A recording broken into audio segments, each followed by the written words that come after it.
everybody. How are you? Let's do trust falls. It'd be a pretty good way to open a show, right? I'd have to win this whole thing if I did a trust fall and y'all moved and I died.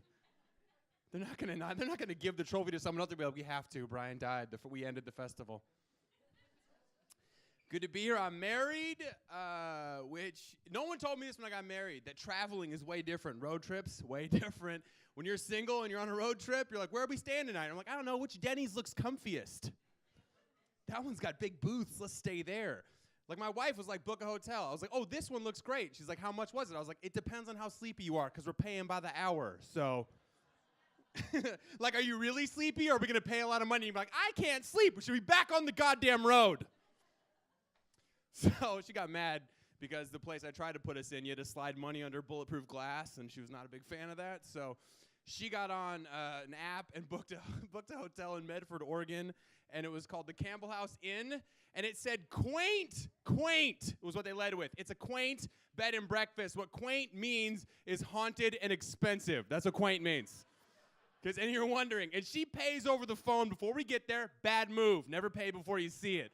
We pull up. We walk through the front door, and she goes, oh, babe, this place feels haunted. And I was like, what tipped you off? The fact we just walked into Castlevania, or was it the gargoyle over the door? Was that it? So the woman who at the front desk hears her say that and goes, do you want to know the truth? At this point, I step in, no, we do not want to know the truth. Because we prepaid for this hotel room.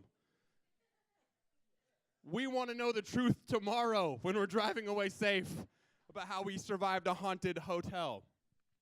So the lady tells us that the place is haunted for real. Campbell House Inn in Medford, Oregon. It's haunted, and it was on a TV show called Paranormal State, which, if you ever think your house is haunted, don't go on a ghost show. Because all ghost shows do is come over, piss off the ghost for TV, and then leave. They leave you in your haunted house. That's what they do. They're like, oh, are you scared? You think your place is haunted? We'll find out. Come out, you bitch ghosts! Do some scary shit for TV! That's great. Oh, that's awesome. Look at that axe floating across that room right there. All right, we're out of here. We got to film another episode. Enjoy never sleeping again. So we find it. She Googles it.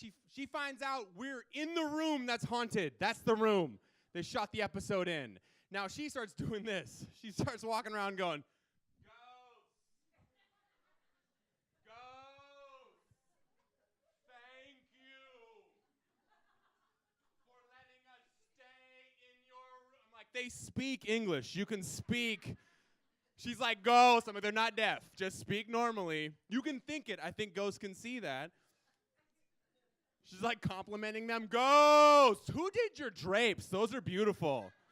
Are they still alive? I will call those people. At this point, I'm losing my mind because I don't really believe in ghosts, but you can't say that out loud in a haunted house because I've seen horror movies. You're the first guy to die, right? You're like, come on, babe, ghosts aren't real. You're like, heads floating now. Oh, God damn it.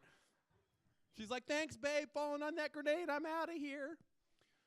So now I got a plan. This is what I do. She's talking to the ghosts. I just start ordering bottles of wine from the front desk because my plan now is to get blackout drunk and pass out because I have never seen a ghost movie where they can do anything to you if that happens. Right? Ghost like, boo! Oh, shit, he got us. Frat house rules. We're going to draw ghost dicks on his face now. Yeah, I'm a thinker. You walk away clean and safe. I taught kindergarten for a year of my life. No one tells you this when you teach kindergartners. You're just domesticating wild animals. That's it. Favorite kid I ever had, I'll tell you a true story real quick before I get out of here. Favorite kid I ever had, a very high-functioning autistic child. Genius, brilliant. The kid is the smartest kid I've ever worked with.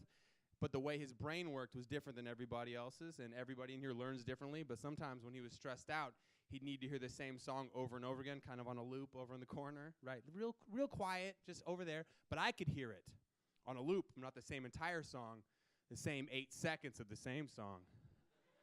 So sometimes, I swear to God, my Mondays would start off like this. How did we end up like this? Why weren't we able? How did we end up like this?